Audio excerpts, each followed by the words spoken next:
నమస్తే, welcome to మన TV special live show TET. ఈరోజు మనకి టెట్కి సంబంధించి ఇండివిజువల్ డిఫరెన్సెస్లో భాగంగా లాస్ట్ క్లాస్ మనం ఈరోజు కంటిన్యూ చేద్దాం. దానిలో భాగంగా ఉద్వేగాత్మక ప్రజ్ఞ, అభిరుచి, వైఖరి ఈ అంశాల గురించి తెలుసుకుందాం. మరి వీటి గురించి మనకు వివరించడానికి మనతో ఉన్నారు ఆర్ వెంకటరమణ గారు, డైట్ ఎక్స్పర్ట్. వారిని పరిచయం చేసుకుందాం. నమస్తే అండి. నమస్తే మేడం. సో వెంకటరమణ గారు, లాస్ట్ క్లాస్ని మనం కంటిన్యూ చేద్దాం ఇండివిజువల్ డిఫరెన్సెస్కి సంబంధించి. అయితే మొట్టమొదటిగా ఉద్వేగాత్మక ప్రజ్ఞ అంటే ఏంటి? ఓకే మేడం, లాస్ట్ క్లాస్లో మనం వైయక్తిక భేదాల గురించి చూస్తున్నాం. ఈ వైయక్తిక భేదాల్లో తర్వాత ఉద్వేగాత్మక ప్రజ్ఞ. ఉద్వేగాత్మక ప్రజ్ఞ దీన్ని డేనియల్ గోల్మన్ ఉద్వేగాత్మక ప్రజ్ఞ గురించి ఈ విధంగా అంటాడు. ఉద్వేగాత్మక ప్రజ్ఞ అనే పదాన్ని మొట్టమొదట లియోన్ పెయిన్ ఇతను ఒక ప్రాజెక్ట్ వర్క్ రీసెర్చ్ చేస్తూ ఉంటాడు. 1985లో ఇతడు పిహెచ్డి చేసేటప్పుడు మొట్టమొదటిసారిగా ఉద్వేగాత్మక అధ్యయనం అనే ప్రాజెక్ట్లో దీని గురించి తెలియజేశాడు. దీని తర్వాత మరియు ఉద్వేగాత్మక ప్రజ్ఞను మాత్రం ప్రాచుర్యంలోకి తీసుకువచ్చింది, అంటే బాగా అభివృద్ధి చేసింది మాత్రం డేనియల్ గోల్మన్. ఇతను కూడా ఈ ఉద్వేగాత్మక ప్రజ్ఞను బాగా ప్రాచుర్యంలోకి తీసుకొచ్చాడు. 1995లో ఉద్వేగాత్మక ప్రజ్ఞ ఎందుకు సాధారణ ప్రజ్ఞ కంటే ఎక్కువ కాకూడదు, ఇతడు గ్రంథాన్ని రాస్తాడు డేనియల్ గోల్మన్. ఏ గ్రంథం అంటే emotional intelligence why it can more than general intelligence అనే గ్రంథం రాస్తాడు. ఈ గ్రంథంలో ద్వారా ఉద్వేగాత్మక ప్రజ్ఞ చాలా ప్రాచుర్యంలోకి తీసుకువచ్చింది. అంతకుముందు 1985లో చేసిన తర్వాత 1995లో ఇతను బాగా ప్రాచుర్యంలోకి తీసుకొచ్చాడు, ఎందుకంటే ఈ గ్రంథం రాశాడు కాబట్టి దీని గురించి. మరి ఇతను డేనియల్ గోల్మన్ ఏం చెప్తాడంటే ఉద్వేగాత్మక ప్రజ్ఞలో ఒక వ్యక్తిలో 80% ఉద్వేగాత్మక ప్రజ్ఞ, 20% సాధారణ ప్రజ్ఞ ఉంటుంది అని చెప్తాడు. మరి ఉద్వేగాత్మక ప్రజ్ఞ అంటే ఏంటంటే సందర్భానుసారంగా ఉద్వేగాల్ని ప్రదర్శించడం. ప్రతి వ్యక్తిలో సందర్భానుసారంగా కొన్ని ఉద్వేగాలు ఉంటాయి, ఎమోషన్స్ ఉంటాయి. ఫర్ ఎగ్జాంపుల్ ప్రేమ, దయ, జాలి, కరుణ ఇలాంటివి ఉంటాయి. అదేవిధంగా విద్యార్థుల్లో కూడా మనం తరగతి గదిలో విద్యార్థులకి పాఠాలు బోధించేటప్పుడు తరగతి గదిలో ఏం చేస్తారంటే ప్రతి నిత్యం విద్యార్థులు ఫర్ ఎగ్జాంపుల్ బాగా చదివేటప్పుడు, బాగా ఆడేటప్పుడు వాళ్ళ కొన్ని ఎమోషన్స్ వస్తుంటాయి. వీటన్నింటి గురించి సందర్భానుసారంగా వాళ్ళు ఏం చేస్తుంటారు అంటే వాళ్ళు మారుతూ ఉంటారు.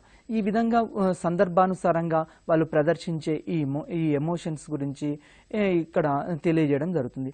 అదేవిధంగా ఈ ఉద్వేగాత్మక ప్రజ్ఞను డేనియల్ గోల్మన్ ఏం చేశారంటే ప్రజ్ఞలో విశేషకాలు 5 ఉంటాయంటాడు, 25 నైపుణ్యాలు ఉంటాయని తను చెప్తాడు. మరి దీంట్లో మొట్టమొదటిది ఏంటి అంటే స్వీయ అవగాహన. ఫర్ ఎగ్జాంపుల్ ఒక విద్యార్థి ఉన్నాడు, విద్యార్థికి తరగతి గదిలో మనం లెసన్స్ చెప్పేటప్పుడు మనం తరగతి గదిలో చెప్పిన తర్వాత ఇంకా ఇంటికి వెళ్ళి దానికి సంబంధించిన అంశాలని అతను రీసెర్చ్ చేస్తూ ఉంటాడు. ఫర్ ఎగ్జాంపుల్ స్వీయ అవగాహన అంటే తనకు తాను ఆ అంశాలకు సంబంధించి తెలియజేస్తూ ఉంటాడు, నేర్చుకుంటూ ఉంటాడు. ఫర్ ఎగ్జాంపుల్ ఈరోజు మనము జీర్ణ వ్యవస్థ అని పాఠం చెప్పామనుకోండి. జీర్ణ వ్యవస్థ అనే టాపిక్ మన టెక్స్ట్ బుక్ సంబంధించి కొంత విద్యార్థులకి ఇచ్చి వదిలేస్తాం. తర్వాత ఇంటికి వెళ్ళిన తర్వాత అతను ఏం చేస్తాడంటే దీనికి సంబంధించినవి మనం ఏమైనా ప్రాజెక్ట్ వర్క్ ఇచ్చిన ఆ ప్రాజెక్ట్ గురించి వివిధ రకాల రిఫరెన్స్ బుక్స్లు అతను గ్యాదర్ చేయడము, తర్వాత నెట్ అయినా ఇంటర్నెట్ ద్వారా అయినా లేకుంటే వాళ్ళ ఫ్రెండ్స్ ద్వారా అయినా లేకుంటే పెద్దవాళ్ళని అడిగైనా ఈ విధంగా అతను రీసెర్చ్ చేసి కొంత సమాచారం సేకరిస్తాడు. స్వీయ అవగాహన అంటే అతడు స్వంతహాగా అతడు ఆ విషయానికి సంబంధించి అవగాహన చేసుకుంటూ ఉంటాడు. అదేవిధంగా స్వీయ నియంత్రణ అంటే తమకు తాము నియంత్రణ కావడం. ఇది అదేవిధంగా సాంఘిక నైపుణ్యము అంటే మామూలుగా అతడు తల్లిదండ్రులతోటి ప్రవర్తించేటప్పుడైనా లేకుంటే పెద్దవారితోటి ప్రవర్తించేటప్పుడైనా దీంట్లో పాఠశాల నైపుణ్యాలు వస్తాయి. అదేవిధంగా తరగతి గదిలో వాళ్ళ యొక్క పీర్ గ్రూప్ తోటి ఏ విధంగా వ్యవహరించాలి, ఈ విధంగా సాంఘిక నైపుణ్యాలు వస్తుంటాయి. దీని తర్వాత సహానుభూతి, స్వీయ ప్రేరణ సెల్ఫ్ మోటివేషన్. ప్రతి వ్యక్తి కూడా తనకు ఒక గోల్ ఉంటుంది, ఎయిమ్ ఉంటుంది. ఫర్ ఎగ్జాంపుల్ విద్యార్థులకి చిన్నప్పటి నుంచి ఇవి అలవాటు చేయాలి.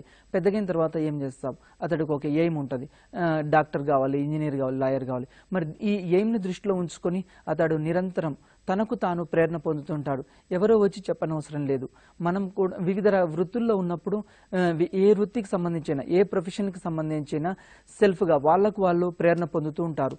ఫర్ ఎగ్జాంపుల్ ఒక యాక్టర్ అనుకోండి, యాక్టర్ నిత్యము అతను సెల్ఫ్ మోటివేషన్ అయి వివిధ రకాలుగా ఏ విధంగా చేయాలి, తర్వాత ఏ విధంగా చేస్తే మంచి పేరు వస్తుంది.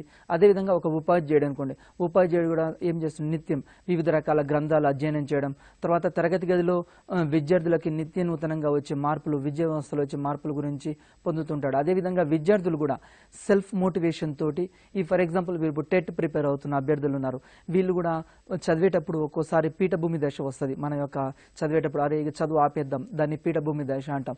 ఇలాంటి దశలో ఉన్నప్పుడు సెల్ఫ్ మోటివేషన్ అంటే for example APJ Abdul Kalam లాంటి వాళ్ళ గురించైనా, గాంధీ, నెహ్రూ ఇలాంటి వాళ్ళ గురించి, వాళ్ళకు వాళ్ళు ఏ విధంగా ఉన్నత స్థానాన్ని అధిరోహించారు, వాళ్ళకు వాళ్ళు ప్రేరణ పొందడాన్ని సెల్ఫ్ మోటివేషన్ అంటాం.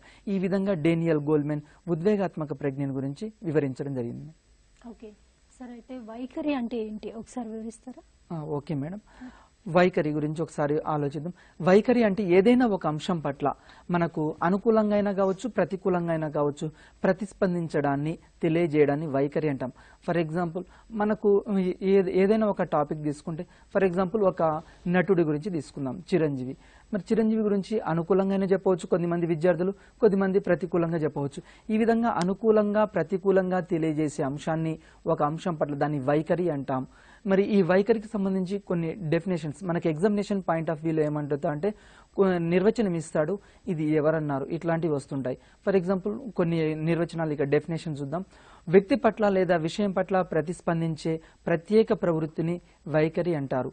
అంటే ఒక వ్యక్తి పట్ల అయినా కావచ్చు, ఫర్ ఎగ్జాంపుల్ మనం ఇంతకుముందే చెప్పాము క్రికెట్ సచిన్ టెండూల్కర్ గురించైనా, విరాట్ కోహ్లీ, ఆ వ్యక్తి పట్ల అతనికి వివిధ రకాల వ్యక్తులకి వివిధ రకాల అభిప్రాయాలు ఉంటాయి. ఆ వ్యక్తుల పట్ల అయినా లేకుంటే విషయం పట్ల అయినా ఏదైనా ఒక టాపిక్ ఇచ్చాం, ఆ టాపిక్ పట్ల అనుకూలంగా అయినా కావచ్చు, ప్రతికూలంగా అయినా కావచ్చు. ఫర్ ఎగ్జాంపుల్ ఇప్పుడు మనం చైల్డ్ డెవలప్మెంట్ అనే టాపిక్ తీసుకున్నాం, దీంట్లో వైయక్తిక భేదాలు. ఈ టాపిక్ కొద్దిమంది విద్యార్థులకు నచ్చుతుంది, నచ్చకపోదు, అనుకూలంగా ఉండవచ్చు, ప్రతికూలంగా ఉండవచ్చు. ఈ విధంగా ప్రత్యేక ప్రవృత్తిని ఈ విధంగా కలబర్చేదాన్ని వైఖరి అంటాం. దీన్ని కార్ల్ హాసర్ చెప్పాడు. నెక్స్ట్ అదే విధంగా ఇంకొక డెఫినేషన్ చూద్దాం. ప్రపంచంలోని వస్తువుల పట్ల, అంశం పట్ల అనుకూలంగానో ప్రతికూలంగానో మూల్యాంకనం చేసే ధోరణిని వైఖరి అంటారు. కడ్జీ చెప్తాడు దీన్ని. అయితే ఎగ్జామినేషన్ పాయింట్ ఆఫ్ వ్యూలో అభ్యర్థులు ఏం చేయాలి అంటే మొత్తం డెఫినేషన్ బట్టి పట్టకుండా దాంట్లో ఉన్న కీ పాయింట్ చూసుకుని ఈ డెఫినేషన్ ఎవరన్నారు అది గుర్తుంచుకుంటే సరిపోతుంది. అంటే ఇక్కడ ప్రపంచంలోని వస్తువుల పట్ల, వివిధ రకాల వస్తువులు ఉంటాయి, అంశాలు ఉంటాయి, మన చుట్టూ వివిధ రకాలుగా మనం చూస్తుంటాం, నిత్యం వివిధ రకాల వస్తువులు చూస్తున్నాం, అంశాలు చూస్తున్నాం. వీటి పట్ల అనుకూలంగా అయినా కావచ్చు, ప్రతికూలంగా అయినా మనము మూల్యాంకనం చేసే, ఇవాల్యుయేషన్ చేసే ధోరణిని వైఖరి అంటుంటాం. ఇక్కడ ఎగ్జాంపుల్ కూడా ఇక్కడ వైఖరికి సంబంధించి లక్షణాలు చూద్దాం. వైఖరి లక్షణాలు, ఈ వైఖరి లక్షణాల్లో మొట్టమొదటిది దిశ. దిశ అంటే ఒక అంశం పట్ల లేకుంటే అనుకూలత లేదా ప్రతికూలత తెలియజేసే దాన్ని దిశ అంటాం. మనము ఏదైనా ఒక అంశం తీసుకుంటే దాంట్లో పాజిటివ్ అయినా కావచ్చు, నెగిటివ్ అయినా కావచ్చు. ఎగ్జాంపుల్ ఒకటి తీసుకుందాం, దేవుడు ఉన్నాడా అని ఎవరినైనా ఒకటి అన్నాం, ఉన్నాడా లేదా. ఇది విద్యార్థి అనుకూలంగానే చెప్పవచ్చు, ప్రతికూలంగానే. ప్రపంచంలో వివిధ రకాల వ్యక్తులు ఉంటారు కాబట్టి కొద్దిమంది మామూలుగా దేవుడు ఉన్నాడు అంటారు, కొద్దిమంది లేరు అంటారు. ఈ విధంగా ప్రతిస్పందన తెలియజేసేదాన్ని ఇక్కడ దిశ అంటున్నాం. అదేవిధంగా రెండవది తీవ్రత. దిశ తర్వాత వైఖరి లక్షణాల్లో రెండవది తీవ్రత. మొట్టమొదటిదేమో దిశ, రెండవదేమో ఇక్కడ తీవ్రత. తీవ్రత అంటే ఏదైనా ఒక అంశం పట్ల సుముఖత లేదా విముఖత ఎంత ఉందో తెలియజేయడం, అంటే దాని ఇంటెన్షన్ ఎంత ఉంది తెలియజేయడం. ఫర్ ఎగ్జాంపుల్ అదే క్వశ్చన్ తీసుకొని చూద్దాం, దేవుడు ఉన్నాడా. ఇక్కడ ఏం చేస్తామంటే 5 పాయింట్ రేటింగ్ స్కేల్ ఇస్తాం. ఫర్ ఎగ్జాంపుల్ ఫస్ట్ దాంట్లో మనం ఇక్కడ క్వశ్చనేర్ తయారు చేసి క్వశ్చనేర్ విద్యార్థులకు ఇవ్వవచ్చు, లేకుంటే మనం ఎవరి నుంచి అభిప్రాయాలు సేకరిస్తున్నామో వాళ్ళకి ఇవ్వడం జరుగుతుంది. ఫర్ ఎగ్జాంపుల్ దేవుడు ఉన్నాడా, దాంట్లో 5 పాయింట్లు ఉంటాయి, 5 పాయింట్స్. ఫస్ట్ ఏంటంటే ఖచ్చితంగా ఉన్నాడు, రెండవది ఉన్నాడు, మూడవది చెప్పలేము, నాలుగవది లేడు, ఐదవది ఖచ్చితంగా లేడు. ఇట్లా ఈ క్వశ్చనేర్ ఇచ్చి మనం సమయంలో 100 మంది నుంచి అయినా 200 మంది నుంచి అయినా ఇట్లా అభిప్రాయాలు సేకరిస్తాం. దీని ద్వారా మనకి ఏం తెలుస్తుందంటే ఆ అంశం పట్ల ఎంత తీవ్రత, అనుకూలంగా ఉందా ప్రతికూలంగా ఉందా ఇక్కడ తెలుసుకోవచ్చు. దాన్ని తీవ్రత అంటాం. ఇది వైఖరి లక్షణం. నెక్స్ట్ మూడోది వ్యాప్తి. దీన్ని రేంజ్ అని చెప్తూ ఉంటాం.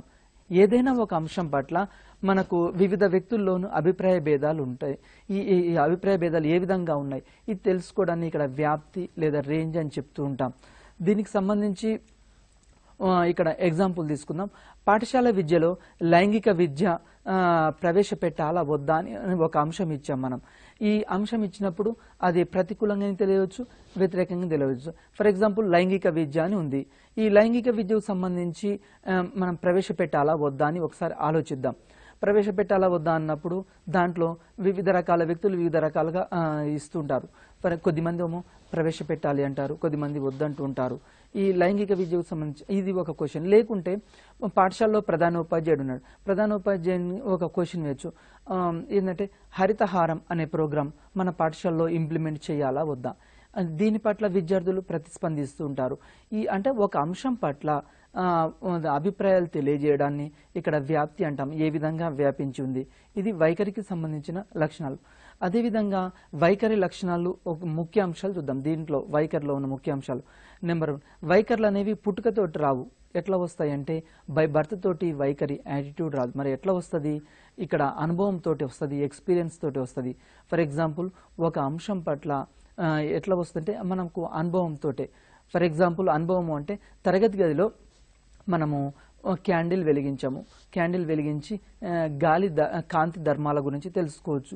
మరి ఈ కాంతి ధర్మాలని బై బర్త్ తోటి ఏ వ్యక్తికి రావు. మరి అది ఎట్లా వస్తుంది? అనుభవంతో వస్తుంది. విద్యార్థులు కూడా చూస్తే ఫర్ ఎగ్జాంపుల్ ఒక యాపిల్ పండు ఇచ్చాము, అది తీయగా ఉందా లేకుంటే పుల్లగా ఉందా చేదుగా ఉందా అని మనం క్వశ్చన్ వేసినప్పుడు విద్యార్థికి బై బర్త్ తోటి ఆ పండు చూసి చెప్పలేడు. ఆ పండుని రుచి చూసినప్పుడు మాత్రమే. అంటే అక్కడ ఏమవుతుంది? ఎక్స్పీరియన్స్ తోటి. ఈ వైఖరి అనేది ఎట్లా వస్తుందంటే బై ఎక్స్పీరియన్స్ తోటి వస్తుంది, అనుభవం తోటి వస్తుంది. అదేవిధంగా రెండోది వైఖరులు మారుతూ ఉంటాయి. వైఖరులు మారుతుంటాయి. ఎట్లా అంటే చిన్నప్పుడు ఒక విధంగా ఉంటుంది వైఖరి ఒక అంశం పట్ల, పెద్దగైన తర్వాత మారుతూ ఉంటుంది. ఫర్ ఎగ్జాంపుల్ చిన్నప్పుడు మనకు కార్టూన్ ఫిలిమ్స్ అంటే చాలా ఇంట్రెస్ట్ ఉంటుంది బాల్య దశలో. అదేవిధంగా కొంచెం పెద్దగా అయిన తర్వాత మామూలుగా ఏమవుతుంది, టీనేజ్ వచ్చినప్పుడు జనరల్గా వాళ్ళ యొక్క వైఖరి మారుతుంది. కార్టూన్ ఫిలిమ్స్ చూడరు, వాళ్ళు వివిధ రకాల ఫిలిమ్స్ చూస్తూ ఉంటారు. అదేవిధంగా వయోజన దశకు, వృద్ధాప్య దశకు ఈ విధంగా చేరుకున్నప్పుడు వాళ్ళు ఏం చేస్తారంటే ఆధ్యాత్మిక చిత్రాలు చూస్తుంటారు. వయోజన దశలో కుటుంబ ఫిలిమ్స్ చూస్తుంటారు. అదేవిధంగా ముసలితనంలో ఏం చేస్తారంటే ఇక్కడ ముసలి స్టేజ్ వచ్చిన అంటే ఇక్కడ ఆ దశలోకి చేరుకున్న వృద్ధాప్య దశలోకి వచ్చినప్పుడు ఆధ్యాత్మిక విషయాలు, దేవుడు, భక్తి ఇట్లాంటి అంశాలు ఇక్కడ జనరల్గా చూస్తుంటారు. వైఖరి అనేది నిరంతరం మారుతూ ఉంటుంది. అది ఏజ్ని బట్టి మారుతూ ఉంటుంది, పరిస్థితిని బట్టి మారుతూ ఉంటుంది, దేశాలని బట్టి మారుతూ ఉంటుంది. ఫర్ ఎగ్జాంపుల్ మన దేశంలో ఒక విధంగా ఉంటాడు, తర్వాత ఇతర దేశాలకు వెళ్ళినప్పుడు ఇతర దేశాల్లో కూడా మారుతూ ఉంటారు. నెక్స్ట్ అదేవిధంగా వైఖరి అందరిలో ఒకే విధంగా ఉండదు. ఫర్ ఎగ్జాంపుల్ ఒక అంశం పట్ల అందరికీ ఒకే విధంగా అభిప్రాయాలు ఉండవు. వ్యక్తిని బట్టి మారుతూ ఉంటుంది. ఒక వ్యక్తికి ఒక అంశం పట్ల అనుకూలంగా ఉండవచ్చు, మరొక వ్యక్తికి ప్రతికూలంగా ఉండవచ్చు. అదేవిధంగా వైఖరులు అనేవి జయాపజయాలకు నాంది వైఖరి ఇక్కడ. ఫర్ ఎగ్జాంపుల్ మనకు విజయం వచ్చింది అనుకోండి, టెట్ ఎగ్జామ్లో క్వాలిఫై అయ్యారు, బాగా ఉత్సాహంతో మళ్ళీ డిఎస్సీస్ అవుతుంటారు. అదేవిధంగా ఒకవేళ ఇఫ్ నెగిటివ్ రిజల్ట్ వచ్చింది అనుకోండి, ఆటోమేటిక్గా మళ్ళీ నెక్స్ట్ ఎగ్జామ్కి ఇక్కడ మనం కంటిన్యూ చేయలేం. అంటే వైఖరి అనేది జయాపజయాలకు కూడా నాంది అని చెప్తూ ఉంటాము. మనము పాజిటివ్ దృక్పథం ఉందనుకోండి, విజయం ఎప్పుడు మన వెంటనే ఉంటుంది. అందుకోసమే మనం ఎప్పుడైనా పాజిటివ్ దృక్పథంతో ఉండాలి. ఫర్ ఎగ్జాంపుల్ మనం ఖచ్చితంగా టెట్లో క్వాలిఫై అవుతాం అంటే ఖచ్చితంగా క్వాలిఫై అవుతాం. అంటే ఇక్కడ వైఖరి అనేది జయాపజయాల్ని కూడా డిసైడ్ చేస్తుంది. అదేవిధంగా కెరటం నీకు ఆదర్శం. ఎందుకంటే లేచినప్పుడు లేచి పడుతున్నందుకు కాదు, అది పడినా కానీ మళ్ళీ లేస్తూ ఉంటుంది. కెరటాలు మనం చూస్తుంటాం సముద్రం ఒడ్డున, పడుతూ ఉంటవి, లేస్తూ ఉంటవి.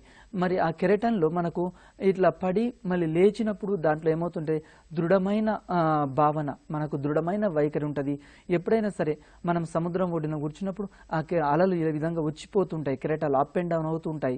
అంటే ఒక వ్యక్తి యొక్క విజయం ఎప్పుడైనా సరే అపజయంతో విజయం మొదలవుతుంది.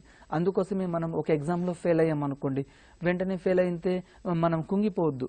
మళ్ళీ ఎందుకు ఫెయిల్ అయ్యాం దాన్ని అనాలిసిస్ చేసుకోవాలి. ఎప్పుడైనా అపజయం దేనికి నాంది అంటే విజయానికి నాంది. ఈ విధంగా ఈ వైఖరి లక్షణాలు ఉన్నాయి. ఇవి వైఖరికి సంబంధించిన అంశాలు. సో వైఖరి మాపనలు అంటే ఏంటి, వాటి గురించి వివరించండి. ఓకే మేడం, ఈ వైఖరిని మనము ఏ విధంగా అసెస్మెంట్ చేస్తాము, ఏ విధంగా లెక్కిస్తాము అనేదాన్ని మాపనలు అంటాం. ఈ వైఖరి మాపనలకు సంబంధించి మనము థర్స్టన్ మాపని ఉంది. దీన్నే తుల్య ప్రత్యక్ష విరామాల పద్ధతి అంటాము. దీంట్లో 11 ప్రవచనాలు ఉన్నాయి. ఎగ్జామినేషన్ పాయింట్ ఆఫ్ వ్యూలో ఖచ్చితంగా మనని ఈ వైఖరి మాపనల గురించి అడుగుతుంటాడు. ఏమడుగుతుంటాడంటే ఈ మాపనిచ్చి ఇది ఎవరిది అని అడుగుతుంటాడు. ఫర్ ఎగ్జాంపుల్ 11 ప్రవచనాలు దేంట్లో ఉన్నాయి, థర్స్టన్ వైఖరి మాపనలో ఉన్నాయి. దీన్ని ప్రత్యక్ష విరామాల పద్ధతి అని కూడా అంటుంటాం. నెక్స్ట్ రెండవ మాపని గురించి చూద్దాం. లైకర్ట్ వైఖరి మాపని. దీన్ని ప్రస్తుతం విస్తారంగా ఉపయోగిస్తున్నాం. ఇది లైకర్ట్ వైఖరి మాపని ప్రస్తుతం చాలా మనం విరివిగా ఉపయోగించే మాపని ఏంటంటే ఇదే. ఫర్ ఎగ్జాంపుల్ ఇప్పుడు మనకు ఎన్నికలు జరుగుతున్నాయి అనుకోండి. బెస్ట్ ఎగ్జాంపుల్ ఏంటంటే మనకు రాష్ట్రపతి ఎన్నికలు త్వరలో ఉన్నాయి. ఈ రాష్ట్రపతి ఎన్నికలకు సంబంధించి కూడా మనం జనరల్గా మనం ఓటు వేసేటప్పుడు ఎట్లా వేస్తాం? ఎమ్మెల్యేకైనా, ఎంపీకైనా, సర్పంచ్కైనా డైరెక్ట్ ఒకేసారి ఆ అభ్యర్థి మీద వేసేస్తాం. ఫర్ ఎగ్జాంపుల్ పార్టీ వైజ్ జరిగితే పార్టీ మీద వేస్తాం. మామూలుగా లోకల్ బాడీస్ అయితే వ్యక్తులకు వేస్తున్నాం. అంటే ఒకటే ఓటేస్తాం. కానీ ఇక్కడ ఈ రాష్ట్రపతి ఎన్నికలు ఎట్లా ఉంటాయి అంటే మనకు ప్రిఫరెన్షియల్ ఆర్డర్లో ఉంటాయి. మనకు రాష్ట్రపతికి ఒక 3 వ్యక్తులు పోటీ చేస్తున్నారు అనుకోండి. ఫస్ట్ ఎవరికి ఓటేస్తున్నాం? ఫస్ట్ ప్రేయర్ అక్కడ నెంబర్ 1 ఒక వ్యక్తికి, నెంబర్ 2 రెండో వ్యక్తికి, నెంబర్ 3 మూడో వ్యక్తికి. దీన్ని ప్రిఫరెన్షియల్ ఆర్డర్ అంటుంటాం. ఈ విధంగా ఇక్కడ కూడా ఏం చేస్తుంటారంటే లైకర్ట్ మా పనిలో కూడా మనకు 5 ఐచ్ఛికాంశాలు ఉంటాయి. ఇంతకుముందు మనం చూసాం దేవుడు ఉన్నాడా అని ఒక క్వశ్చన్ ఇచ్చాం. అక్కడ దేవుడు ఉన్నాడా అన్నప్పుడు ఖచ్చితంగా ఉన్నాడు, రెండోది ఉన్నాడు, మూడోది లేడు, నాలుగోది ఉన్నాడు, ఐదోది ఖచ్చితంగా ఉన్నాడు. ఇట్లా 5 పాయింట్ 5 అంశాలు ఇస్తున్నాం. దీన్ని లైకర్ట్ మా పని దీన్ని ప్రవేశపెట్టాడు. నెక్స్ట్ మూడోది బార్డర్స్ సోషల్ డిస్టెన్స్ స్కేల్ అని చెప్తాం. దీనిలో కూడా సమాజంలో దీన్ని ఎక్కడ ఉపయోగిస్తామంటే ఎక్కువగా సమాజంలో కులాలు, మతాలు, రిజర్వేషన్లు, ఆచారాలు, సాంప్రదాయాలు ఉన్నాయి. ఇట్లాంటి అంశాల పట్ల వైఖరి తెలుసుకోవడానికి ఫర్ ఎగ్జాంపుల్ భారతదేశం భిన్నత్వంలో ఏకత్వం ఉంది. ఇక్కడ ఒక్కొక్కరికి ఒక్కొక్క అభిప్రాయం ఉంటుంది. మతాల పట్ల, కులాల పట్ల, రిజర్వేషన్ పట్ల, ఆచారాల పట్ల, సాంప్రదాయాల పట్ల. ఈ విధంగా ఇలాంటి అంశాలు తెలుసుకునేటప్పుడు దీన్ని ఉపయోగించడం జరుగుతుంది ఈ మాపని. ఈ విధంగా వైఖరి తెలుసుకోవడానికి ఈ మాపనలు ఉపయోగిస్తూ ఉంటాం. మరి ఈ వైఖరి మాపనల గురించి ఇంకొకటి గట్మన్ స్కేల్ అని ఉంది. దీన్ని విద్యా విషయక అంశాల పట్ల వైఖరిని తెలుసుకోవడానికి ఉపయోగిస్తుంటారు. ఈ గట్మన్ స్కేల్ అనేది విద్యా విషయక అంశాల పట్ల మనకి ఎగ్జామ్లో క్వశ్చన్ ఎట్లా అడుగుతాడంటే గట్మన్ స్కేల్ అనేది దేని గురించి తెలుసుకోవడానికి ఉపయోగిస్తారు అంటారు. ఇది దేని పట్ల అంటే విద్యా విషయక అంశాల పట్ల. అదేవిధంగా వృత్తి అంశాలు ఉంటాయి, సమాజంలో వివిధ రకాలు ఉంటాయి. మరి ఇక్కడ ఎగ్జామినేషన్లో మనం వెరీ వెరీ ఇంపార్టెంట్ ఏంటంటే చాలా సార్లు అడిగాడు గట్మన్ స్కేల్ అనేది దేని గురించి తెలియజేస్తుంది అంటే విద్యా విషయక అంశాల పట్ల ఒక వ్యక్తికి ఉన్న వైఖరి గురించి తెలియజేస్తుంది. ఇది వైఖరికి సంబంధించిన మాపనలు మేడం. ఓకే, సో అభిరుచి అంటే ఏంటి, దాని లక్షణాలు ఏ విధంగా ఉంటాయి? ఓకే మేడం, అభిరుచి అంటే ఏంటంటే ఇంట్రెస్ట్ అని చెప్తున్నాం. ఏదైనా ఒక విషయం పట్ల మనకు ఇష్టపూర్వకంగా లీనమయ్యే ధోరణినే ఇక్కడ అభిరుచి లేదా ఆసక్తి లేదా ఇంట్రెస్ట్ అంటుంటాం. ఫర్ ఎగ్జాంపుల్ మనకు ఏదైనా ఒక అంశం పట్ల ఇష్టం ఎంత ఉంది అది తెలుసుకోవడానికి. ఫర్ ఎగ్జాంపుల్ కొద్దిమంది విద్యార్థులకి యాపిల్ పండు అంటే చాలా ఇష్టం ఉంటుంది, కొద్దిమందికి జామకాయ అంటే చాలా ఇష్టం ఉంటుంది, ఇట్లా ఫ్రూట్స్ తీసుకున్నప్పుడు. అదేవిధంగా కొద్దిమంది విద్యార్థులకి మామూలుగా కార్టూన్ ఫిలిమ్స్ అంటే చాలా ఇంట్రెస్ట్ ఉంటుంది. ఈ విధంగా అంటే అభిరుచి అంటే ఏంటంటే ఏదైనా ఒక అంశం పట్ల మనము లీనం కావడం, ఆ విధంగా తెలియజేసి దాన్ని ఇక్కడ అభిరుచి అని చెప్తుంటాం. ఈ అభిరుచి కూడా కొన్ని లక్షణాలు ఉన్నాయి. అదేంటంటే నెంబర్ 1 అభిరుచి అనేది కోరికలతోటి, ఉత్సుకతతోటి ముడిపడి ఉంటుంది. ఫర్ ఎగ్జాంపుల్ మనకున్న కోరికలు, ఆ కోరిక మీద ఈ అభిరుచి ఆధారపడి ఉంటుంది. మనకు కోరికలు లేకుంటే అభిరుచి ఉండదు. ఫర్ ఎగ్జాంపుల్ మీ అందరికీ టెట్ క్వాలిఫై కావాలి అని కోరిక ఉంది కాబట్టి ఇక్కడ టెట్ గురించి చదువుతున్నాం మనం. అంటే ఇక్కడ ఏంది, ఆ టెట్ క్వాలిఫై కావాలనే కోరిక ఉంది కాబట్టి ఆ కోరిక ఎంత దృఢంగా ఉంటే మన అభిరుచి ఎంత దృఢంగా ఉంటుంది. ఫర్ ఎగ్జాంపుల్ మీకు బాగా ఖచ్చితంగా నేను జాబ్ కొట్టాలి అని ఉందనుకోండి, టెట్లో క్వాలిఫై అవుతారు, జాబ్ అంటే ఇది దేని మీద, మన కోరిక మీద ఆధారపడి ఉంటుంది. ఈ కోరిక ఇంట్రెస్ట్ మీద కూడా ఆధారపడి ఉంటుంది.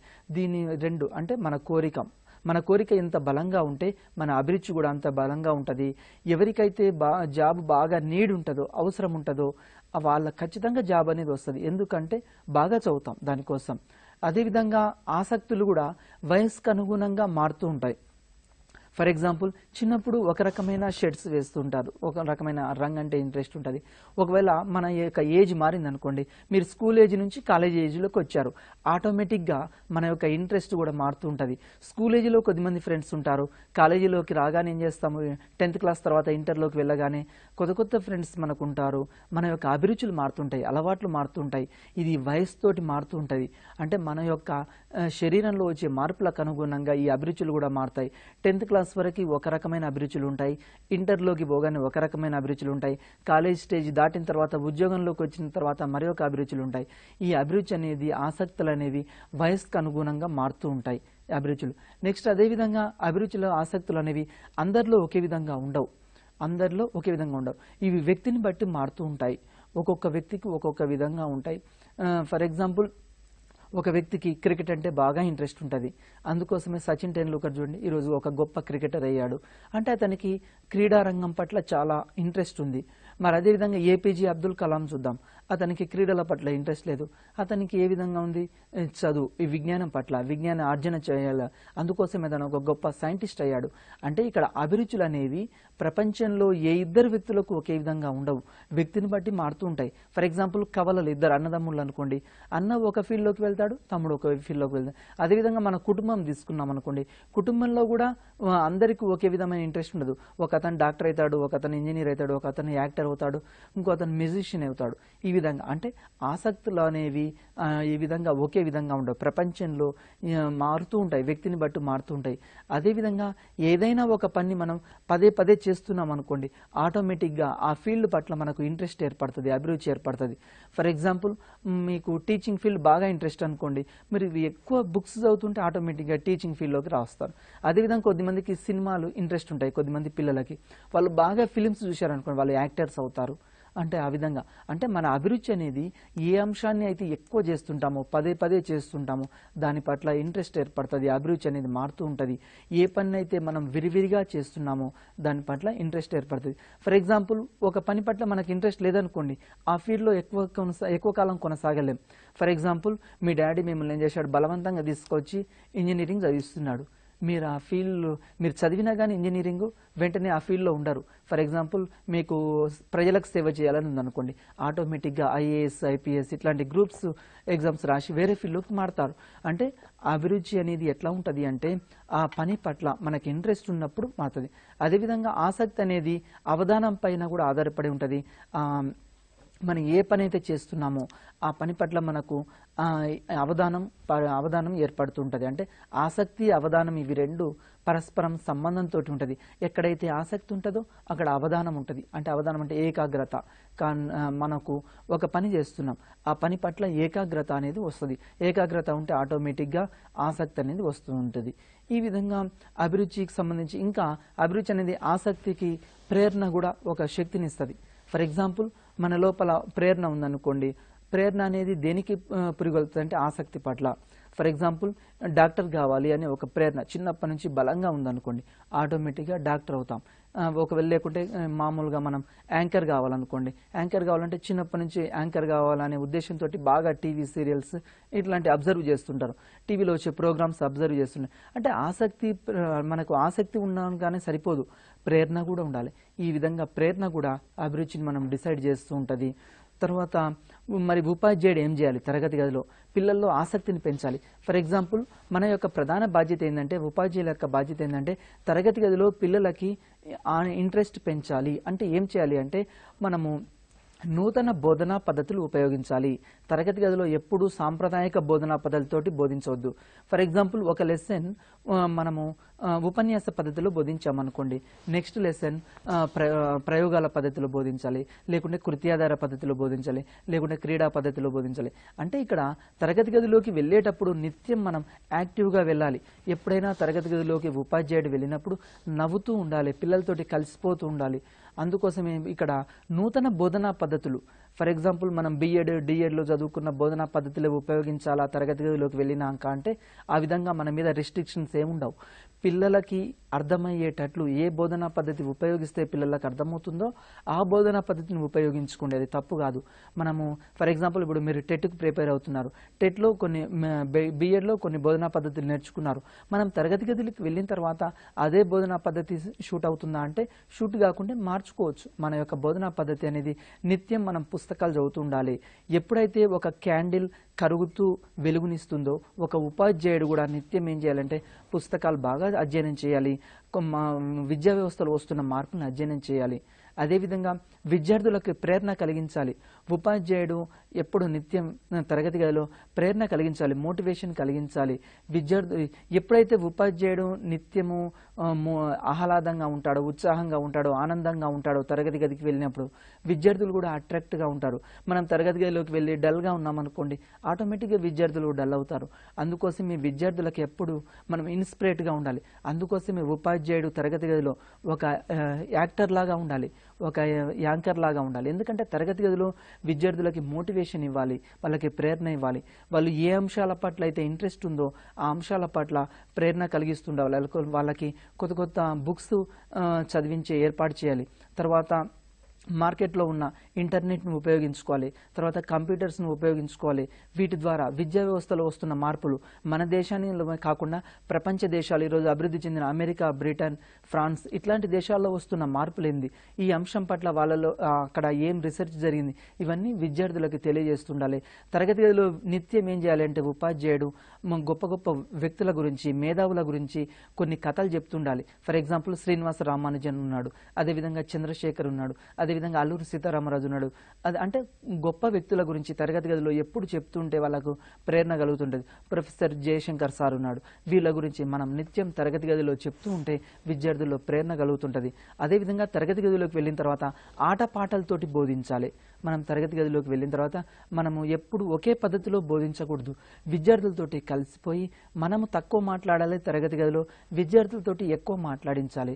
విద్యార్థులతోటి ఆటలతోటి పాటలతోటి తరగతి గదిలో బోధిస్తే ఆటోమేటిక్గా వాళ్ళు ఆసక్తి పెరుగుతుంది, విద్య పట్ల ఆసక్తి. ఫర్ ఎగ్జాంపుల్ ఈరోజు మీరు చూడండి, ఒక ఫస్ట్ క్లాస్ స్టూడెంట్ ఉన్నాడు, ఒక పేరెంట్ స్కూల్కి తీసుకొచ్చేటప్పుడు బయట మీరు అబ్జర్వ్ చేయండి, ఏడుస్తుంటాడు ఆ బాబు.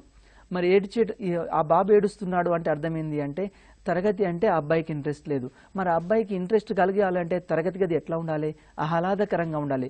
వాళ్ళ మమ్మీతోటి డాడీతోటి అబ్బాయి ఏం చెప్పాలంటే నేను స్కూల్కి వెళ్తాను, వాళ్ళు వద్దన్నా కానీ నేను స్కూల్కి వెళ్తాను అన్న ఇంట్రెస్ట్ మనం తరగతి గదిలో కలిగించాలి. అంటే మన తరగతి గదిలో పిల్లలకి ఆడుకునే స్వేచ్ఛ ఇవ్వాలి, పాడుకునే స్వేచ్ఛ ఇవ్వాలి. రైమ్స్ పాడించాలి, పాటలు ఉన్నాయి, రకరకాల ఆటలు ఉన్నాయి. మరి ఈ ఆటలు పాటలతోటి బోధించాలి. అదేవిధంగా క్రీడా పద్ధతిని మనం తరగతి గదిలో ఉపయోగించుకోవాలి. అంటే నిత్యము మనకు ఫర్ ఎగ్జాంపుల్ మ్యాథ్స్ చెప్తున్నారనుకోండి, మనం మ్యాథ్స్ చెప్పేటప్పుడు ఫజిల్ గేమ్స్ ఉంటాయి, ఇంగ్లీష్ చెప్పేటప్పుడు లాంగ్వేజ్ గేమ్స్ ఉంటాయి, అదేవిధంగా కథలు ఉన్నాయి, రైమ్స్ ఉన్నాయి. వీటన్నిటిని తరగతి గదిలో ఉపయోగించుకోవచ్చు. దీన్ని క్రీడా పద్ధతి ద్వారా కూడా తరగతి గదిలో బోధించవచ్చు. ఇవి ఈ విధంగా ఉన్నాయి. అభిరుచులకు సంబంధించి అభిరుచులు తెలుసుకునేటప్పుడు కొన్ని పద్ధతులు ఉన్నాయి. ఈ అభిరుచులు తెలుసుకునే పద్ధతులు ఏంటంటే, నెంబర్ 1 ప్రకటిత అభిరుచి అంటాం. ప్రకటిత అభిరుచి అంటే ఫర్ ఎగ్జాంపుల్ ఒక విషయం పట్ల విద్యార్థికి ఇంట్రెస్ట్ ఉందా లేదా తెలుసుకోవచ్చు. ఫర్ ఎగ్జాంపుల్ ఇప్పుడు ఒక సినిమా చూస్తున్నాం, సినిమా చూసేటప్పుడు ఆ సినిమా బాహుబలి అనే సినిమా ఉంది, ఈ సినిమా పట్ల ఇంట్రెస్ట్ ఉందా లేదా తెలుసుకోవడాన్ని ఇక్కడ ఏమంటామంటే ప్రకటిత అభిరుచి అంటాం. దీనికి ఏం చేస్తామంటే కొన్ని ప్రశ్నలు అడుగుతాం, కొన్ని ప్రశ్నలు అడిగి తెలుసుకోవచ్చు. ఫర్ ఎగ్జాంపుల్ నీకు ఏ రంగు అంటే ఇష్టం, విద్యార్థులు చెప్తారు నాకు గ్రీన్, ఎల్లో, బ్లాక్, వైట్, ఈ విధంగా. అంటే ప్రకటిత అభిరుచి అంటే ఏంటంటే క్వశ్చన్స్ అడగడం ద్వారా తెలుసుకోవచ్చు. లేకుంటే ఒక ఫిలిం బాహుబలి సినిమా ఎట్లా ఉంది, బాహుబలి 2, ఈ విధంగా దీన్ని ఏమంటామంటే ప్రకటిత అభిరుచి అంటాం. నెక్స్ట్ అప్రకటిత అభిరుచి. అప్రకటిత అభిరుచి అంటే దీనిలో ఎక్కువ లీనం అవుతున్నారా లేదా అనేది తెలుసుకోవచ్చు.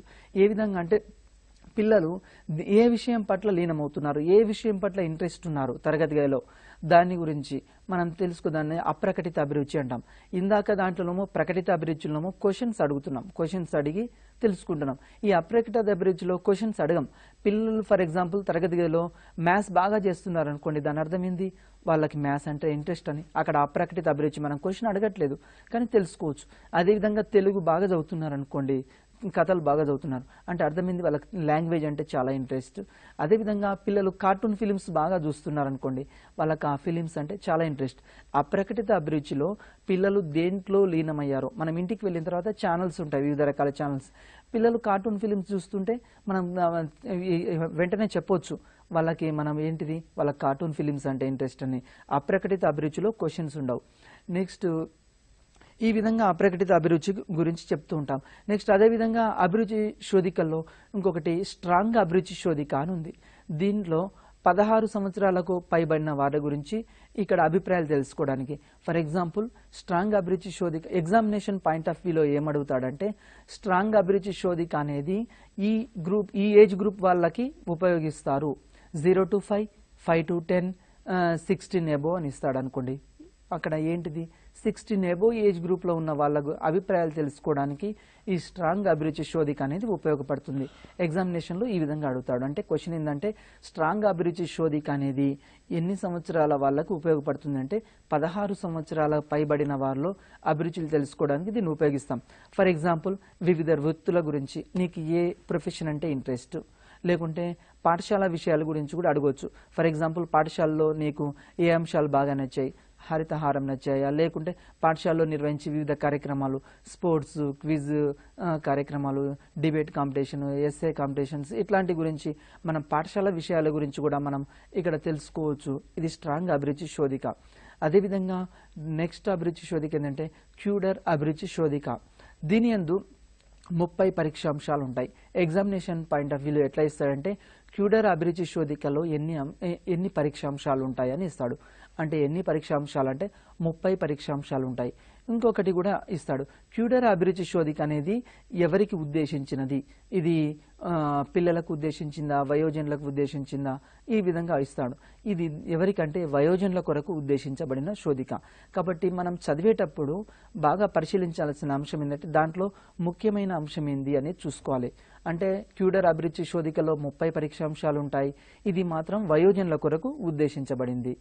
నెక్స్ట్ అదేవిధంగా మిన్నీసోటా ఔద్యోగిక అభిరుచి మాపని ఇంకోటి ఉంది. ఇది అమెరికా దేశంలో సైకాలజికల్ కార్పొరేషన్ వాళ్ళు దీన్ని రూపొందించారు. మరి దీంట్లో ఎన్ని అంశాలు ఉన్నాయంటే 470 అంశాలు ఉన్నాయి. ఎగ్జామినేషన్ పాయింట్ ఆఫ్ వ్యూలో ఎట్లా అడుగుతాడంటే ఈ మిన్నీసోటా ఔద్యోగిక అంశం ఎవరు రూపొందించారు అంటారు. సైకాలజికల్ కార్పొరేషన్ ఏ దేశం? అమెరికా. తర్వాత దీంట్లో ఉన్న అంశాలు ఎన్ని అంటే 470 అంశాలు ఉన్నాయి. ఇది మేడం దీని గురించి. ఓకే, సో సహజ సామర్థ్యం అంటే ఏంటి, దాని గురించి ఒకసారి ఎక్స్ప్లెయిన్. ఓకే మేడం, సహజ సామర్థ్యాలు అంటే ఒక నిర్దిష్ట నైపుణ్యాన్ని నిర్దిష్ట సన్నివేశంలో ఒక వ్యక్తి ఇతరుల కంటే తేలికగాను తొందరగాను నేర్చుకున్నట్లయితే దాన్ని సహజ సామర్థ్యం అంటాం. సహజ సామర్థ్యం అంటే ఏం లేదండి, ఒక నిర్ణేత, ఫర్ ఎగ్జాంపుల్ మనము ఇప్పుడు టీవీ ఒక ఎగ్జాంపుల్ తీసుకుందాం. ఇక్కడ ఏంది అంటే ఏదైనా ఒక అంశం తీసుకొని గణితం ఉంది, ఒక ప్రాబ్లం ఇచ్చాం. ఏ విద్యార్థి వేగంగా చేస్తున్నాడు అంటే తేలికగా వేగంగా ఇచ్చిన ప్రాబ్లంని సాల్వ్ చేస్తే దాన్ని సహజ సామర్థ్యం అంటాం. కొద్దిమందికి గణితం అంటే ఇంట్రెస్ట్ ఉంటుంది, కొద్దిమందికి పాటలు పాడడం అంటే బాగా ఇంట్రెస్ట్ ఉంటుంది. అంటే మిగతా విద్యార్థి కంటే మనం ఇచ్చిన ఫాస్ట్గా ఒక టైం ఇస్తే ఆ టైం లోపల 2-3 పాటలు పాడేస్తాడు. మరి ఇంట్రెస్ట్ లేని విద్యార్థులు ఒకటే. అంటే ఇక్కడ అర్థం ఏంటంటే నిర్దిష్ట నైపుణ్యాన్ని నిర్దిష్ట సన్నివేశంలో ఇతరుల కంటే తొందరగా చేయాలి, ఫాస్ట్గా చేయాలి. ఎవరైతే ఫాస్ట్గా చేస్తారో దాన్ని సహజ సామర్థ్యం అంటాం. ఈ సహజ సామర్థ్యం అంటే ఏంటంటే బై బర్త్ తోటి వస్తుంది, పుట్టుకతోటే వస్తుంది. సహజ సామర్థ్యం అనేది ఎవరైనా నేర్పిస్తే రాదు. ఫర్ ఎగ్జాంపుల్ మనకు ఆటలు అంటే ఇంట్రెస్ట్ అనేది ఎట్లా వస్తుంది? బై బర్త్ తోటే వస్తుంది ఆటలు.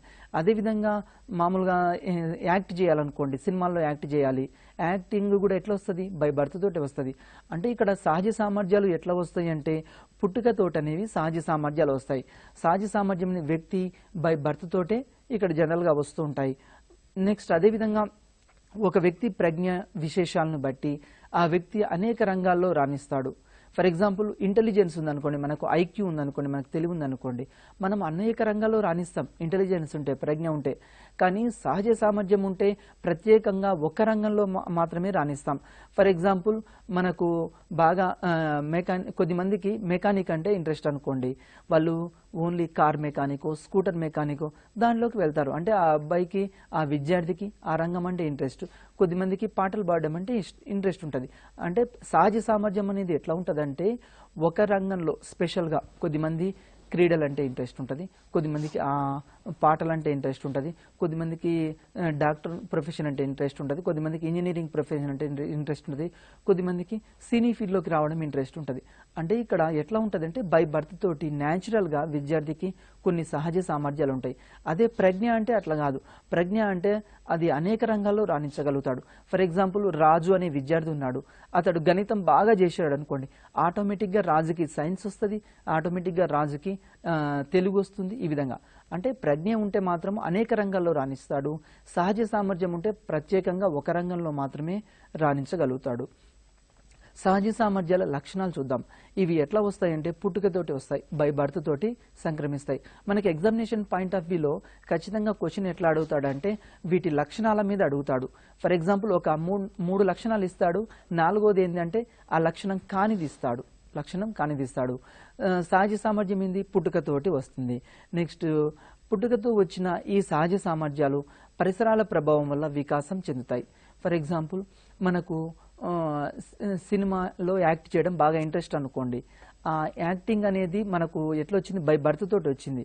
కానీ తర్వాత వికాసంతో అంటే పరిసరాలు చుట్టూ ఎన్విరాన్మెంట్, వాళ్ళ ఫ్రెండ్స్ అంతా సినిమా ఫీల్డ్కి సంబంధించిన వాళ్ళే ఉన్నారనుకోండి, ఆటోమేటిక్గా వాళ్ళకు పరిసరాలతోటి వికాసం చెందుతాయి.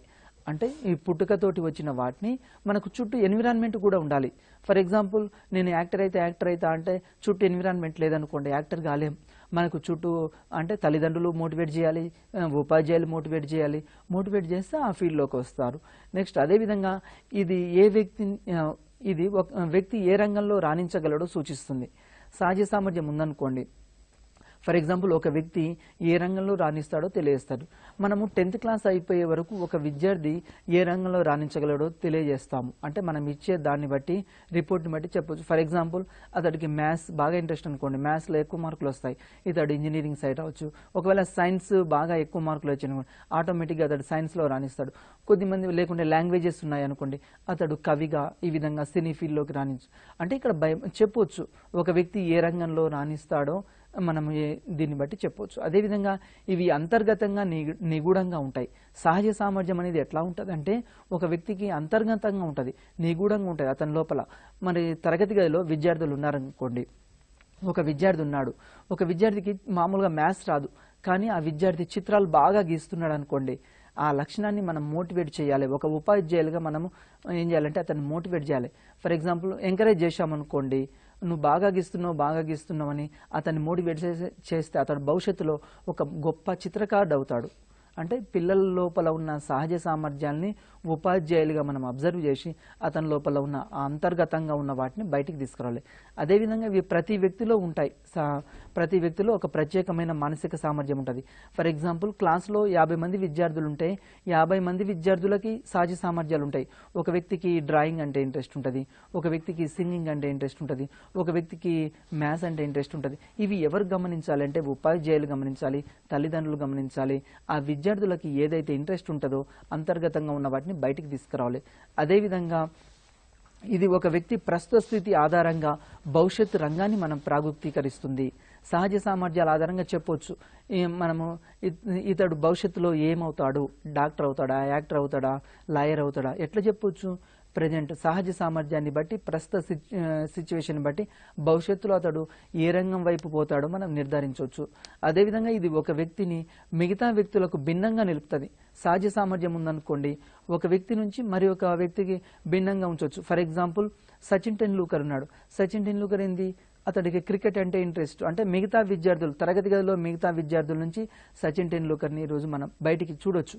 అంటే ఒక వ్యక్తికి ఏ రంగంలో ఇంట్రెస్ట్ ఉందో సహజ సామర్థ్యాన్ని బట్టి మనకు కొద్దిమందికి బొమ్మలు వేయడం బాగా ఉంటుంది, అంటే ఆ వ్యక్తి యొక్క ఇంట్రెస్ట్ని బట్టి చెప్పవచ్చు.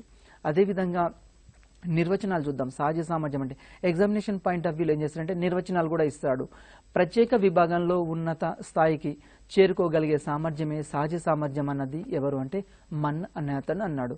అంటే మనకు ప్రత్యేక విభాగంలో ఏదైనా ఒక విభాగంలో ఉన్నత స్థాయికి, ఫర్ ఎగ్జాంపుల్ ఈరోజు ఏపీజే అబ్దుల్ కలాం అన్నాడు, అతడు సైన్స్ అండ్ టెక్నాలజీలో రక్షణ రంగంలో ఉన్నత స్థాయికి వెళ్ళాడు.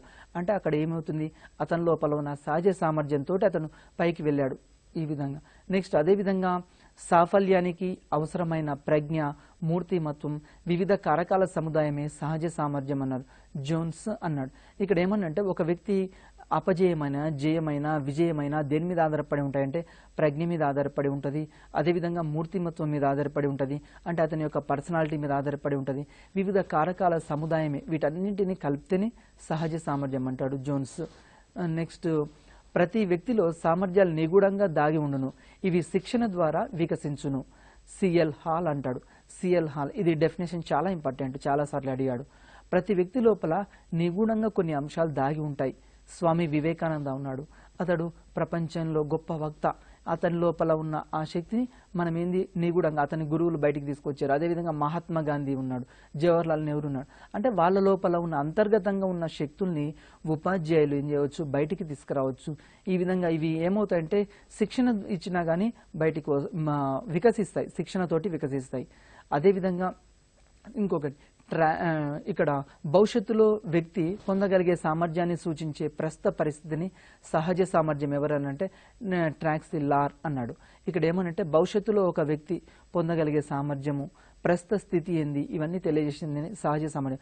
ఎగ్జామినేషన్ పాయింట్ ఆఫ్ వ్యూలో మనం గుర్తుంచుకోవాల్సిన అంశం ఏంటంటే ఒక డెఫినేషన్ ఇస్తాడు, ఎవరన్నారు అనేది ఇస్తాడు. ఇది చాలా ఇంపార్టెంట్, అడుగుతుంటాడు.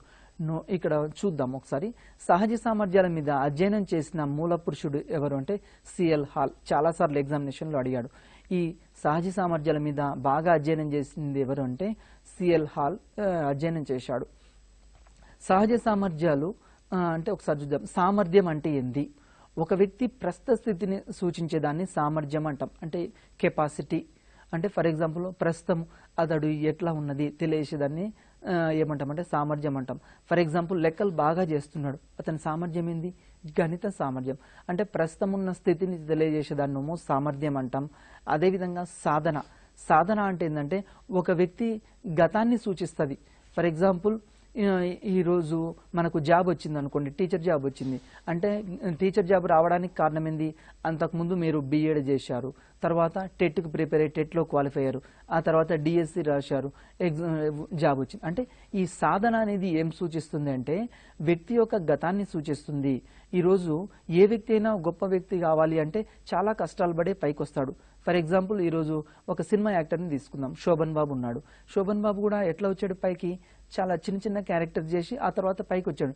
ఏ వ్యక్తి అయినా ఒక్కొక్క అడుగు వేసి మాత్రమే ఉన్నత శిఖరాలు అధిరోహిస్తాడు. అంటే సాధన అనేది ఏంటంటే మనం ఎంత కష్టపడితే ఆ కష్టం అనేది మనకు ఒక ఫలితాన్ని ఇస్తుంది. సాధన అనేది గతాన్ని సూచిస్తుంది. మనం ఏ ఫీల్డ్ అయినా తీసుకోండి, బాగా సాధన చేశారనుకోండి, ఆటోమేటిక్గా ఆ ఫీల్డ్లో ఉన్నత స్థానాన్ని అధిరోహించవచ్చు. ఏ వ్యక్తులైనా సరే మనం ఏ ఫీల్డ్లో ఉన్నా కానీ ఆ వ్యక్తిలో అంటే బాగా హార్డ్ వర్క్ చేయాలి. సాధన అనేది గతాన్ని సూచిస్తుంది. నెక్స్ట్ అదేవిధంగా సహజ సామర్థ్యం అనేది ఒక వ్యక్తి భవిష్యత్తును సూచిస్తుంది. మరి సహజ సామర్థ్యం దేన్ని సూచిస్తుంది అంటే ఒక వ్యక్తి యొక్క భవిష్యత్తుని ఇక్కడ సహజ సామర్థ్యం అనేది సూచిస్తుంది. ఫర్ ఎగ్జాంపుల్ భవిష్యత్తులో ఇతడు ఏమవుతాడు అది ఏం తెలియజేస్తుంది అంటే సహజ సామర్థ్యం తెలియజేస్తుంది. ఇది సహజ సామర్థ్యానికి సంబంధించిన. ఓకే, సో సహజ సామర్థ్యంలోని రకాలు అవి ఎన్ని రకాలుగా ఉంటాయో ఒకసారి ఎక్స్ప్లెయిన్ చేయండి. ఓకే మేడం, సహజ సామర్థ్యానికి సంబంధించి మనము ఇక్కడ సహజ సామర్థ్యం అనేది ప్రస్తుత స్థితిని సూచిస్తుంది. సహజ సామర్థ్యం అంటే ఏంటంటే ఒక వ్యక్తి లోపల నిగూఢంగా ఏ అంశాలైతే దాగి ఉన్నాయో ఆ అంశాలను ఇక్కడ సహజ సామర్థ్యం అన్నాం. ఈ సహజ సామర్థ్యాలు అనేవి మూడు ప్రధాన విభాగాలుగా వేయించవచ్చు.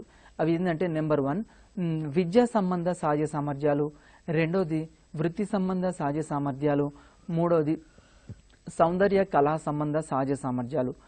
అయితే ఇక్కడ ఫస్ట్ విద్యా సంబంధ సహజ సామర్థ్యాల గురించి చూద్దాం. విద్యా విషయాల్లో వారి ప్రస్తుత పరిస్థితిని మాపనం చేసి భవిష్యత్తులో వారు ఎంచుకునే ఇక్కడ అభ్యసనాంశాలను సంబంధించిన దాన్ని మార్గదర్శకత్వం చేయడానికి ఉపయోగపడుతుంది. ఈ విద్యా సంబంధమైనది ఏంటిది అంటే ఫర్ ఎగ్జాంపుల్ మనము ఒక విద్యార్థి ఉన్నాడు, ఆ విద్యార్థికి సంబంధించిన అంశాలు ప్రస్తుతం ఏ విధంగా ఉంది, భవిష్యత్తులో ఏ విధంగా అవుతాడు, ఈ విధంగా తెలియజేసే దాన్ని ఏమంటామంటే విద్యా సంబంధమైన అంశం. అంటే ఫర్ ఎగ్జాంపుల్ ఒక విద్యార్థి ఉన్నాడు, ఆ విద్యార్థికి మ్యాథ్స్లో ప్రజెంట్ ఎన్ని మార్క్స్ వచ్చాయి అంటే ఫర్ ఎగ్జాంపుల్ ఫస్ట్ యూనిట్లో ఎన్ని వచ్చాయి అంటే ఇక్కడ ఎస్ఏ 1లో ఎన్ని వచ్చాయి, ఎస్ఏ 2లో ఎన్ని వచ్చాయి, ఈ విధంగా దీన్ని బట్టి భవిష్యత్తులో అతడు ఏమవుతాడు, ఈ విధంగా అభ్యసన అంశాలకి ఫర్ ఎగ్జాంపుల్ తక్కువ మార్కులు వచ్చాయనుకోండి ఏం చెప్తాము, ఇంకా నువ్వు బాగా ప్రాక్టీస్ చేయి. ప్రాక్టీస్ చేయడానికి అతనికి ఏం చేస్తాము, అభ్యసన అంశాలు అభ్యసన కృత్యాలు ఇస్తాం. అదేవిధంగా మార్గదర్శకత్వం ఇస్తాం. నువ్వు రోజు ప్రజెంట్ ఎన్ని గంటలు చదువుతున్నావు, ఇంకా ఎక్కువ అవర్స్ కష్టపడాలి. ఫర్ ఎగ్జాంపుల్ రోజు 1 అవరే చదువుతున్నాను, అట్లా కాదు రోజు 2 అవర్స్ చదువు, 3 అవర్స్ చదువు, గైడెన్స్ ఇవ్వడం. ఈ విధంగా గైడెన్స్ దీన్ని విద్యా సంబంధమైన అంశాలు అంటాం. దీంట్లో ఏముంటాయంటే విద్యా సంబంధమైన దాంట్లో ప్రశ్నాంశాలు ఉంటాయి. ఈ ప్రశ్నాంశాలు అన్ని పదాలు అర్థాలు తెలపడము, వాక్య నిర్మాణాలు చేయడము. ఫర్ ఎగ్జాంపుల్ ఇప్పుడు విద్యా సంబంధమైన దాంట్లో కొన్ని ప్రశ్నలు ఇస్తాం. ఆ ప్రశ్నలు ఇచ్చి విద్యార్థుల్ని అసెస్మెంట్ చేయవచ్చు. అదేవిధంగా పదాలు ఉంటాయి. ఈ పదాలకు సంబంధించి కూడా అర్థాలు ఉంటాయి, పదాలు ఉంటాయి, వాక్య నిర్మాణాలు ఉంటాయి, వీటి ద్వారా పటాలు ఉంటాయి.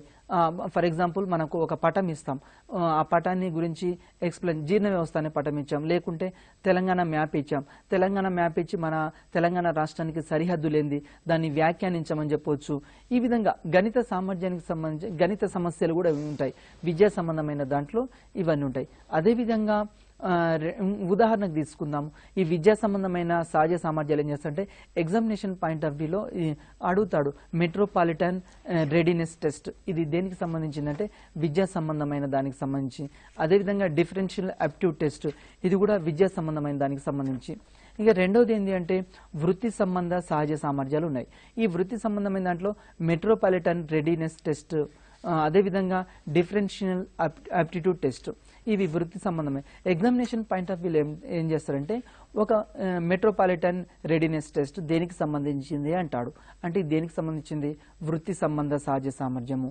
అదేవిధంగా డిఫరెన్షియల్ ఆప్టిట్యూడ్ టెస్ట్ దేనికి సంబంధించింది అని ఇస్తాడు. ఇది దేనికి సంబంధించి అంటే మామూలుగా వృత్తి సంబంధమైన, అంటే ఒక ప్రొఫెషన్లో ఉన్నప్పుడు, ఒక వృత్తిలో ఉన్నప్పుడు ఆ వృత్తి పట్ల ఇంట్రెస్ట్ ఉందా లేదా తెలుసుకోవడం కోసం.